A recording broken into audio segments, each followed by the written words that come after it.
Hi guys, I'm going to do a video this morning about compact discs because I went back to this Friends of the Sale library yesterday and it was the half price day. Everything was half off the original price, and found a bunch of CDs I hadn't seen before. Maybe they restocked, or maybe I just passed them over and didn't catch them last time.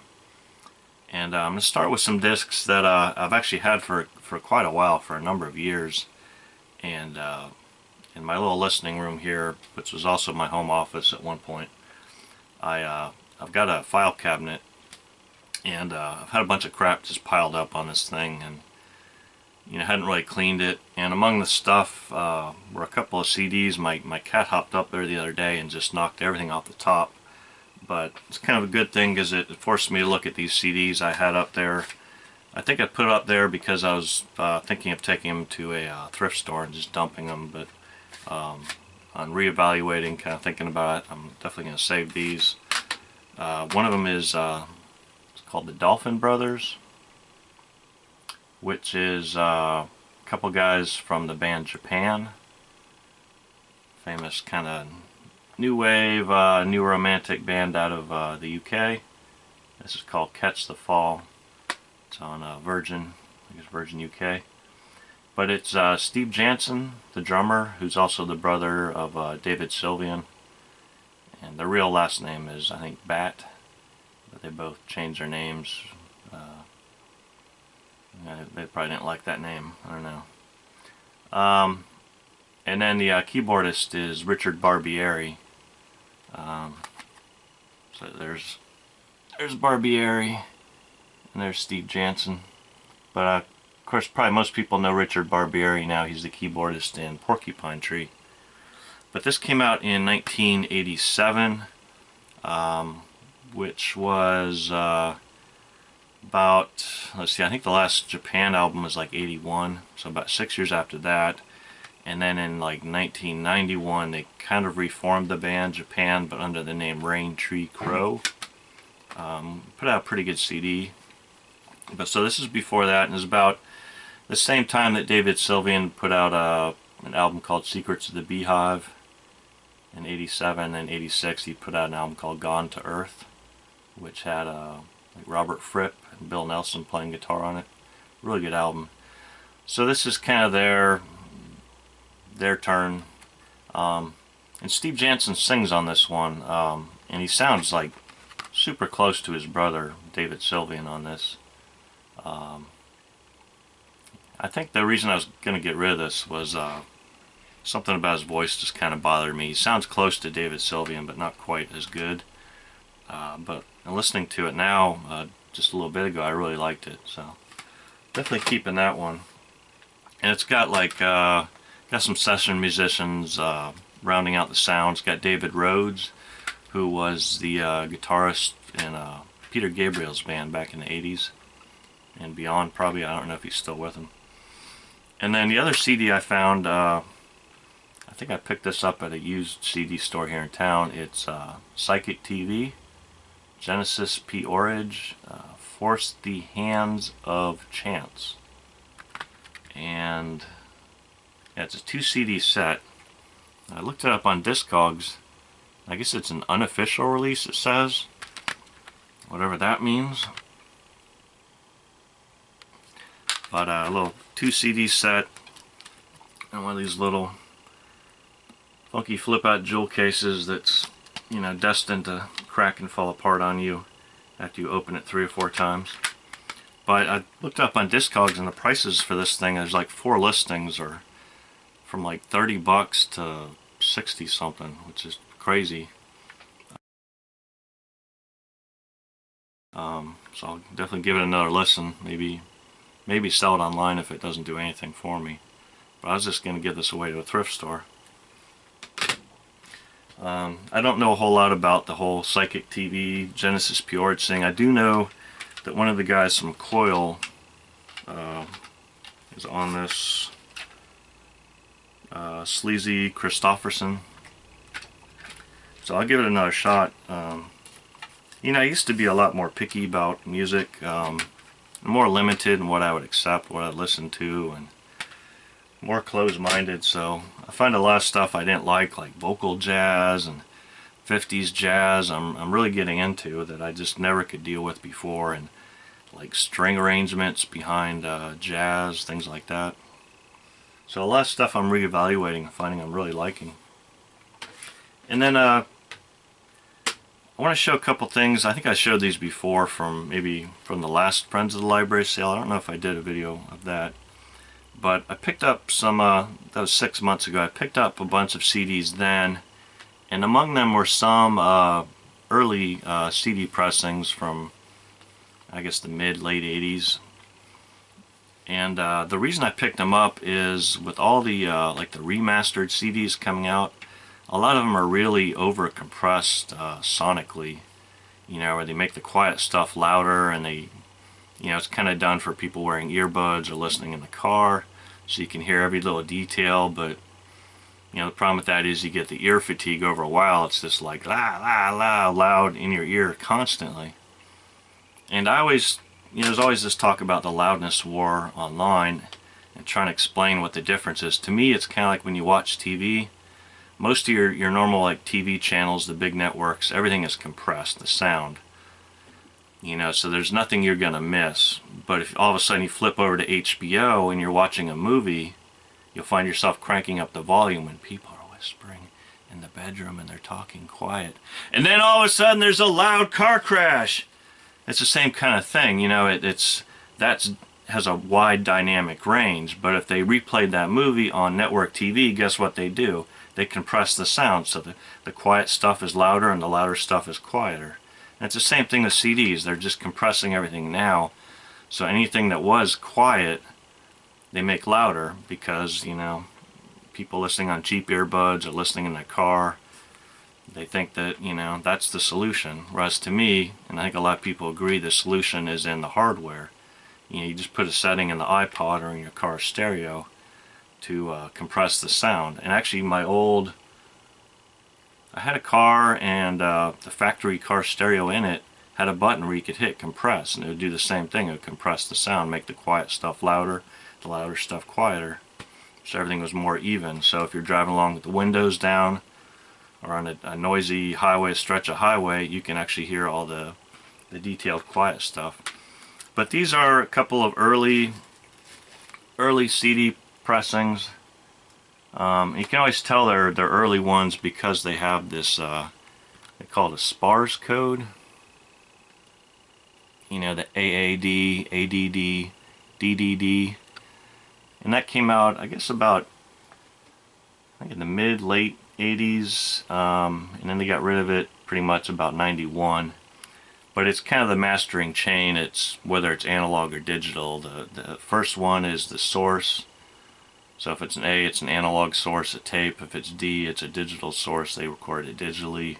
Next one is the mastering, or no, the mixing, whether it's mixed analog or digital. And then final, the mastering, which for CDs it's always going to be D. It's always a digital master to go on the CD.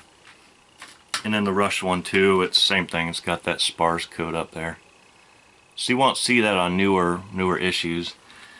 And there's actually, you know, online, you know, people who I've heard, people who trade, you know, or share, you know, their rips of CDs online. Some of these older CD pressings are really valued because they're not remastered with the all the compression and the brick walling and all that stuff. You know, maybe not as clean a sound, but, you know, a lot more dynamic range to the sound usually. And so, you know, I've been picking some of these up as I see them, if they're titles I enjoy. So that's my little spiel about that. But getting into the stuff I found at the Friends of the Library sale yesterday, some of these ones I'm going to show here, these are all library copies. You can see from the spine there. And the problem with these is a lot of times when they're in the bins, you can't tell what the heck they are. And so that's probably why I missed them. But, you know, once I flipped through and took a closer look, I was like, oh man, some of these are really good. This first one here, it's kind of hard to tell from the cover. This is the Pop Group, Mark Stewart's early band. And this is Y. and it's the Rhino. I'll show you. They got the booklet in here, but it's kind of covered up with their stickers. But it's the Rhino reissue of this. So it's got one extra track, I think. Yeah, it's got one bonus track on this thing. But as soon as I saw what this was, I snagged it, snatched it up. Mark Stewart went on to record for the On You Sound label, one of my favorite record labels, as Mark Stewart and the Mafia. I think the first album was using some, like a Jamaican rhythm section. And then after that it was the guys from Tackhead, who were the original, or not the original, but they played on most of the Sugar Hill Records hip-hop tracks in the 80s. They didn't play on Rapper's Delight. That was a band called Positive Force. But after that, the Sylvia Robinson, she wanted to bring in some more talent, better talent. And when the guys from Tackhead, Skip McDonald and Doug Wimbish, when they heard Rapper's Delight on the radio, they're like, oh, that's got to be a Sylvia production. They'd worked with Sylvia Robinson before when she had a label called All Platinum. And when they heard Rapper's Delight, there's something in the sound, they knew that had to be one of her productions. And they ended up coming back, even though she did a lot of shady stuff with the business, her and her husband, and shady stuff, paying the people and royalties and all that. And stayed with them for a few years, and then ended up jumping to Tommy Boy, and then met Adrian Sherwood, who did a single on Tommy Boy, and they moved to England and became Tackhead or Fats Comet. So a little trivia there. But Mark Stewart, I guess this would be post-punk, the band, the pop group here. And then this one, it's again, it's hard to tell from these covers. This is Matthew Sweet, Girlfriend. And I remember hearing the song when it came out, Girlfriend, and really liking it. But I just figured Matthew Sweet was just kind of one of these little pop creations from the label. Just came out of nowhere, it seemed. But I really like the guitar on Girlfriend. I always thought, you know, that's him playing it. Well, no, I think it's you know, I was reading up on Fred Marr, who played with Bill Laswell, the drummer from the early band Material, and he co-produced this one with Matthew Sweet and plays drums on track Girlfriend. And then Robert Quine is the guy playing lead guitar on this. So that's why I really liked it.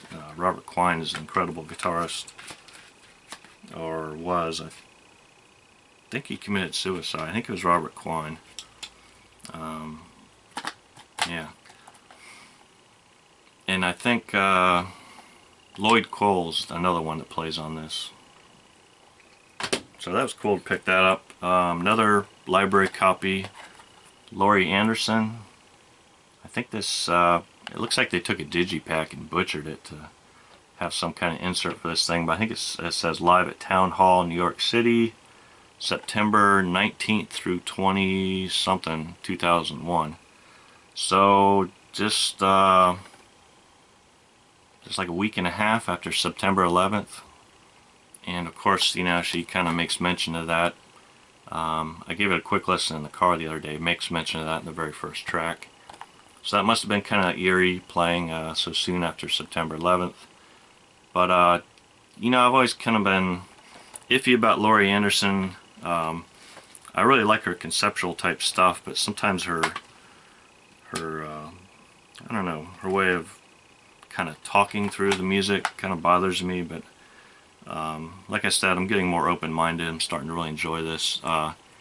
This one's got Peter Scherer on keyboards and samplers. I know he's done some stuff with John Zorn, kind of the New York experimental scene. Jim Black on drums. Scully Sverrisson on bass. I think I've got some of his stuff from the Australian Extreme label on CD. I'm not sure. But it sounded really cool. I mean, really cool sound on this that they generate. So I'll definitely be giving that a listen. It's a double CD set, so that's kind of cool. But you know, again, it's just the artwork on this. They just, I guess, butchered a digipack. So I don't think I'll be putting this in a jewel case or anything. I'll just keep it in this thing. Daniel Lanois, Here Is What Is from Red Floor Records. I've got his first two solo stuff, The Beauty of Winona and Katie, I think it was called, which are really good. Lanois was co-producer with Brian Eno for U2's Joshua Tree, and I'm sure another one that U2 did. He's worked with Brian Eno on his Apollo soundtracks album. Does beautiful guitar work and a really good singer too. And popped this in the CD player in the car yesterday, and really nice sound on that. Some steel guitar on it, steel pedal guitar. I don't know who's playing that, but really nice sound on that. And then William Orbit, Pieces in the Modern Style. I at one point collected William Orbit, collected a bunch of his stuff, and kind of faded off about this time. I'm not really sure why. I think I just stopped buying CDs so much. But yeah, it's kind of him taking on classical music and doing them electronically in sort of an ambient style. Looks like this one's Rosie from Rasputin's. Great music store there. Yeah, love jewel cases. They just fall apart when you open them. And then surprisingly, this one's got two CDs in here. It's got a there's the main CD, and then there's one here that's like a remix of the Adagio for strings. Yeah, which I think was the piece that everybody knows from the classical piece from Platoon, the movie Platoon. And it's someone's remix of that. Let's see. Blue Murder. Some nice hard rock from, I guess, 87, I think is when this came out. It's John Sykes, this guy here, who was a guitarist in, let's see, he played in Thin Lizzy. I guess Phil Lynott kind of discovered him. He played on Thunder and Lightning and the Live album for Thin Lizzy. And then you got Tony Franklin. He plays this plays really cool fretless bass. He played on The Firm, Jimmy Page and Paul Rogers' band. He played on their two albums. And then Carmine Appice, the drummer. And so this came out right after the Whitesnake album, or about the same time. He played the Whitesnake album, the 1987 album, with like Still of the Night, all that stuff, but then David Coverdale, he had something wrong with his voice. He had polyps in his throat or something. He had to recover from that. So basically the band moved on and did different things, and he recruited a different band to tour with. But John Sykes came back in a big way with this album, which I really enjoy. But I can't help but think when I look at this picture, and then another one here on the inside, I can't help but think of the Seinfeld episode where Jerry unknowingly agrees to wear a puffy shirt on the Today Show that Kramer's girlfriend is making. But I don't want to be a pirate. That's all I can think of when I see that picture. And just a nice little compilation CD here, Mondo Exotica of Les Baxter, Martin Denny tunes, things like that, which is kind of cool because I've always been curious about those, like the Living Stereotype stuff, about that era, all these Exotica albums. Want to just give it a listen and see if that's something I might want to collect. And from what I've heard, I think I'm gonna start collecting that stuff too, just to add all the stacks of vinyl I got in this room that I don't know where I'm gonna put. And then some more jazz. I just bought this on vinyl recently. Shelly Manne and his friends, which is Andre Previn on piano and Leroy Vinegar on bass, I think. Yeah. Nice contemporary records. This is the original Jazz Classics remaster, which for the most part are really well done, I think. Even though the packaging's kind of simplistic, but it's cool to have this on CD where I can just pop it in the car and listen to it. And then this is really cool, from the Zadig label, which is I think John Zorn's label. and it's actually run as a non-profit under the Hips Road organization, something like that. You can actually donate to it. Like if you buy stuff on Amazon, you can select that as your charity you want to contribute to. But this is Mike Patton from, of course, Faith No More and Mr. Bungle. And yeah, one of his kind of experimental things, but John Zorn plays on here, Eric Friedlander on cello, William Wynant on percussion, and Mark Rebo, great guitarist. Most of these guys are kind of well known on the New York experimental jazz and improv music scene. I haven't given this one a listen yet. I'm sure it's going to be strange, weird. I actually had the Mr. Bungle CD back when it came out. A friend had it, and I listened to it, and I thought, God damn, that's weird. And I bought the CD and listened to it for about a week, and finally I just snapped the CD in half and just threw it in the trash. I said, I cannot. It was driving me insane. That music is so freaking weird. Just hyper, spastic, jumping around, things like that. John Zorn had a band called Naked City, which did kind of the same thing. They play like a little section, it'd be kind of jazzy, and all of a sudden, da-da-da-da-da-da, kind of some thrash metal sound almost, and then it would like pop into some weird cartoon music, and then it would hop to something else. But it wasn't quite as extreme and as insane as Mr. Bungle. That's just some weird stuff. Crazy. And then the last CD I picked up at the Friends of the Library yesterday is this. You know, I kind of looked at the cover and I'm like, well, I don't know what the hell that is. But then I looked at the back and I saw the Japanese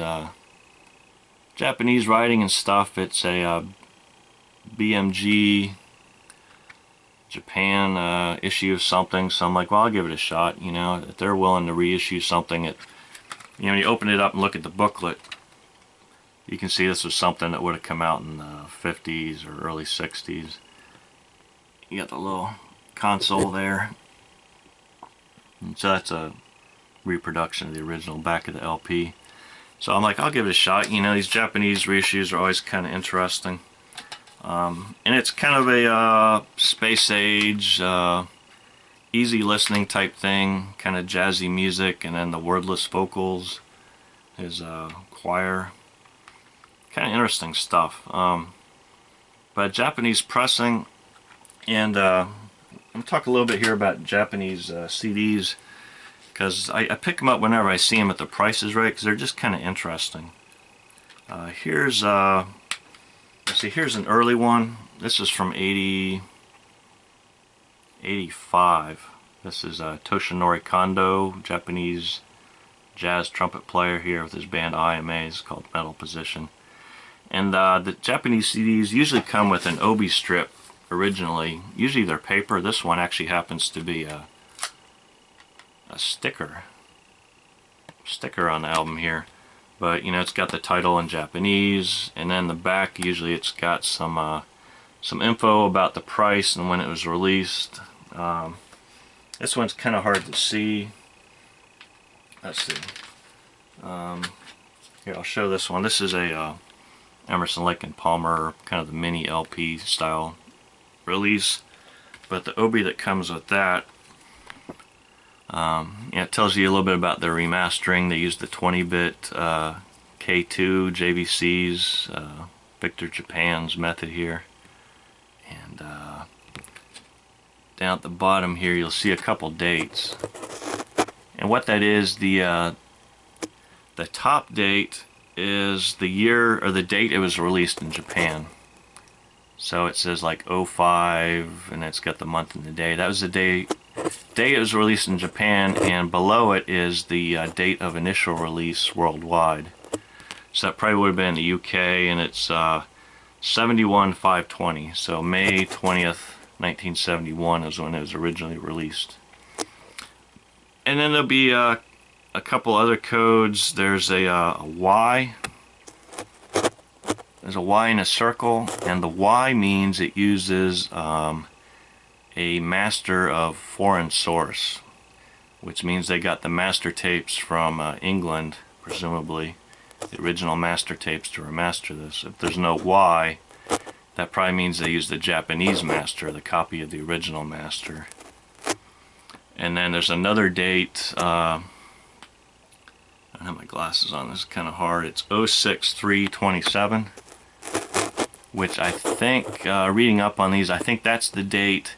They always list a price on the obi, and then they'll usually list the second date, like a year or two later, which at that point you can sell it, they can sell it in the stores below the listed price. And also there's a big, I guess, CD rental market in Japan, and a lot of times that date will be the date after which you can rent them, because they don't want people copying the CD. It's actually legal, I guess I read, it's legal in Japan to copy CDs, has been since 1984. And so when the CDs come out, they don't want it to be available to rent in the stores until that date, like a year or two later. So people don't like immediately rent it, make it burn a copy, and then, you know, hurt sales. So the Japanese CDs, they're really kind of cool to collect. You know, I've got, you know, some of these. This is one of the, like I was talking about the dates, the early ones, they, see if I can find it on this one. It's a different scheme for the date. Let's see if I can get the focus here. Hello. This one has an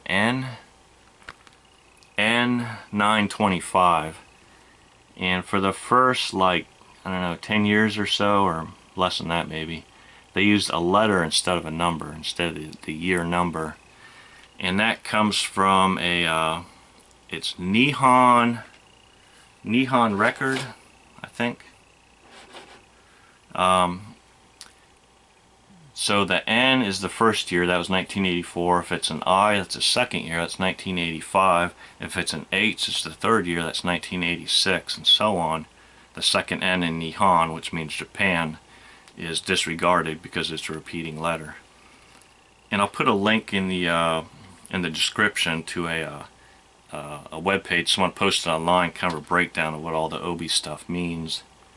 And it's really quite fascinating. Like if you ever see a Japanese CD, to kind of decode what some of the stuff is on the obi. But here's a CD I picked up from a used CD store in town years ago. The Snake Man Show, Snake Man's Rock Show. And the reason I picked this one up, it got some really bizarre stuff. I guess it was a radio show in Japan, and kind of a comedy show, and it's I don't understand half of what or any of what they're talking about. I mean, it's all in Japanese. But there's like some little musical bits in here. And the reason I picked it up is I know like one or two of the guys from Yellow Magic Orchestra had, they would play music on this thing occasionally. Haruomi Hosono, I think, and maybe the guitar player, I'm not sure. I know Hosono, I'm pretty sure, played on some of these. Just kind of a novelty thing. It's nothing you would search out. So these nice little mini LP reissues are really something spectacular. I mean, they recreate the original packaging and artwork. And you got the obi kind of explaining the stuff. And then they come, usually they come with a booklet. This one talks about the other CDs in the series. And a lot of times when they put these things out, especially the mini LP reissues, there's some deal like where if you buy 4 or 5 in a series, I think you can send in some coupons or something, and they send you a box, a nice little slipcase, cardboard slipcase that they all go in as a set. And they're really beautiful. And then there's like a fold out, big fold out insert that's got all the lyrics in Japanese and English. Really nice packaging. Let's see, the Miles Davis one. The Man with the Horn. It's a 1980-81 release. Again, there you got the dates. You got the original date of release and the Japanese, the release date for this one. A lot of times they'll come in these nice little plastic or almost like a cloth inner sleeve. And that's, again, it's a master sound. I don't exactly know what the process is behind that. But for the US market, some notes here. I guess remastered from the original tapes using 20-bit super bit mapping SBM. So that's just a little bit about Japanese CDs. I thought I'd toss that in there since I'm talking about CDs. But as I said, down in the description, I'll post a link to a webpage that kind of breaks down. If you're ever interested in Japanese CDs, it breaks down the what that stuff is on the OB code or the back of this, or the OB strip or the back of the CD, all the codes and the dates and things like that. So that's just a little bit there about CDs. I'm actually going back to the sale today to try to pick at the remnants. It's I think 10-cent day today. Everything is 10 cents, so it's going to be like a bunch of vultures just picking at a carcass. There's not going to be much left, but yeah, I might pick up some odd 50s, 60s jazzy looking records for 10 cents. So thanks for watching. Stay tuned. I've got still the big stack of records on this sale that I need to go through and show. So that'll be next.